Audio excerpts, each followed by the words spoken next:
ಯೇಸುವಿಗೆ ಸ್ತೋತ್ರ. ಇಂದು 20 ನವೆಂಬರ್ 2025. ಎಲ್ಲರಿಗೂ ಸುಪ್ರಭಾತ. ಈ ದಿನದ ಧ್ಯಾನ ಭಾಗ ಪೇತ್ರನು ಬರೆದ ಮೊದಲನೆಯ ಪತ್ರಿಕೆ 4ನೇ ಅಧ್ಯಾಯದ 8ನೇ ವಾಕ್ಯ.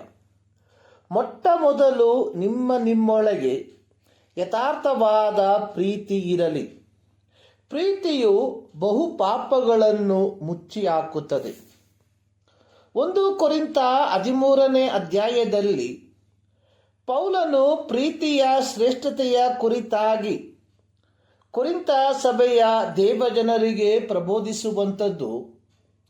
ಪ್ರೀತಿಯು ತಾಳ್ಮೆಯುಳ್ಳದು, ಪ್ರೀತಿ ದಯೆ ತೋರಿಸುವುದು, ಪ್ರೀತಿಯು ಹೊಟ್ಟೆಕಿಚ್ಚು ಪಡುವುದಿಲ್ಲ, ಹೊಗಳಿಕೊಳ್ಳುವುದಿಲ್ಲ, ಉಬ್ಬಿಕೊಳ್ಳುವುದಿಲ್ಲ, ಮರ್ಯಾದೆಗೆಟ್ಟು ನಡೆಯುವುದಿಲ್ಲ, ಸ್ವಪ್ರಯೋಜನವನ್ನು ಚಿಂತಿಸುವುದಿಲ್ಲ, ಸಿಟ್ಟುಗೊಳ್ಳುವುದಿಲ್ಲ, ಅಪಕಾರವನ್ನು ಮನಸ್ಸಿನಲ್ಲಿ ಇಟ್ಟುಕೊಳ್ಳುವುದಿಲ್ಲ, ಅನ್ಯಾಯವನ್ನು ನೋಡಿ ಸಂತೋಷಪಡದೆ ಸತ್ಯಕ್ಕೆ ಜಯವಾಗುವಲ್ಲಿ ಸಂತೋಷಪಡುತ್ತದೆ, ಎಲ್ಲವನ್ನು ಅಡಗಿಸಿಕೊಳ್ಳುತ್ತದೆ, ಎಲ್ಲವನ್ನು ನಂಬುತ್ತದೆ, ಎಲ್ಲವನ್ನು ನಿರೀಕ್ಷಿಸುತ್ತದೆ, ಎಲ್ಲವನ್ನು ಸಹಿಸಿಕೊಳ್ಳುತ್ತದೆ.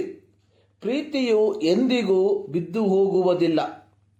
1 ಕೊರಿಂಥ 13ನೇ ಅಧ್ಯಾಯದ 4ರಿಂದ 8 ವಾಕ್ಯ.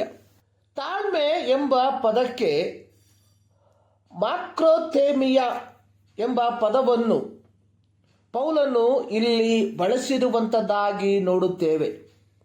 ಈ ಪದದ ಅರ್ಥ ಅನ್ಯಾಯವನ್ನು ಅನುಭವಿಸುವ ಸಾಮರ್ಥ್ಯ ಮತ್ತು ಪ್ರತಿಕಾರವನ್ನು ತೀರಿಸಿಕೊಳ್ಳದಿರುವುದು ಎಂಬುದಾಗಿಯಾಗಿದೆ.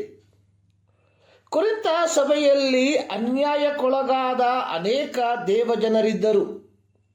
1 ಕೊರಿಂಥ 6ನೇ ಅಧ್ಯಾಯದ 6ರಿಂದ 8 ವಾಕ್ಯಗಳಲ್ಲಿ ಆಸ್ತಿಯ ವಿಚಾರದಲ್ಲಿ ಅನೇಕ ಮೊಕದ್ದಮೆಗಳು ಇದ್ದವು.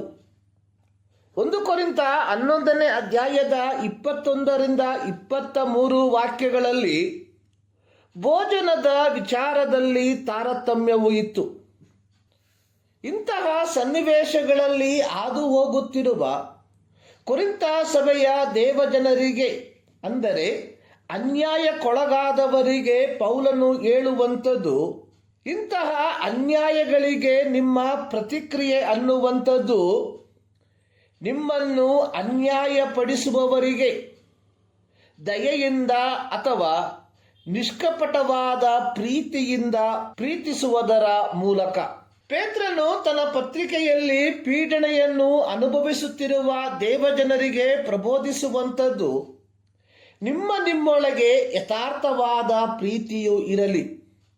ಪೇತ್ರನು ಇಲ್ಲಿ ಬಳಸಿರುವ ಗ್ರೀಕ್ ಪದ ಅನ್ನುವಂಥದ್ದು ಎಕ್ತೇನಿ ಎಂಬ ಪದವು ಒಬ್ಬ ಕ್ರೀಡಾಪಟುವು ಪಂದ್ಯವನ್ನು ಗೆಲ್ಲಲು ತನ್ನ ಪೂರ್ಣ ಸಾಮರ್ಥ್ಯವನ್ನು ಬಳಸುವಂತೆ, ಅಥವಾ ಒಬ್ಬ ಓಟಗಾರನು ತನ್ನ ಸ್ಪರ್ಧೆಯಲ್ಲಿ ಪ್ರಥಮ ಸ್ಥಾನವನ್ನು ಪಡೆಯಲು ತನ್ನ ಕಾಲಿನ ಸ್ನಾಯುವನ್ನು ಬಿಗಿಯಾಗಿಸಿ ಓಡುವಂತೆ, ಒಬ್ಬ ದೇವರ ಮಗನು ಅಥವಾ ಮಗಳು ತನ್ನ ಸಹ ಸಹೋದರರನ್ನು ನಿಸ್ವಾರ್ಥವಾದ ಪ್ರೀತಿಯಿಂದ ಪ್ರೀತಿಸುವವರಾಗಿರಬೇಕು ಎಂಬುದಾಗಿ. ನಿಸ್ವಾರ್ಥವಾದ ಪ್ರೀತಿಯು ಕುರುಡು ಪ್ರೀತಿಯಲ್ಲ, ಬದಲಿಗೆ ಇತರರ ತಪ್ಪನ್ನು ನೋಡಿದಾಗಲೂ ಅವರನ್ನು ದೈವಿಕ ಪ್ರೀತಿಯಲ್ಲಿ ಅಂಗೀಕರಿಸುವಂಥದ್ದಾಗಿದೆ. ಜ್ಞಾನೋಕ್ತಿಗಳ ಪುಸ್ತಕ 10ನೇ ಅಧ್ಯಾಯದ 12ನೇ ವಾಕ್ಯದಲ್ಲಿ ಬರೆದಿರುವಂಥದ್ದು, ದ್ವೇಷವು ಜಗಳವನ್ನೆಬ್ಬಿಸುತ್ತದೆ, ಪ್ರೀತಿಯು ಪಾಪಗಳನ್ನೆಲ್ಲ ಮುಚ್ಚುತ್ತದೆ.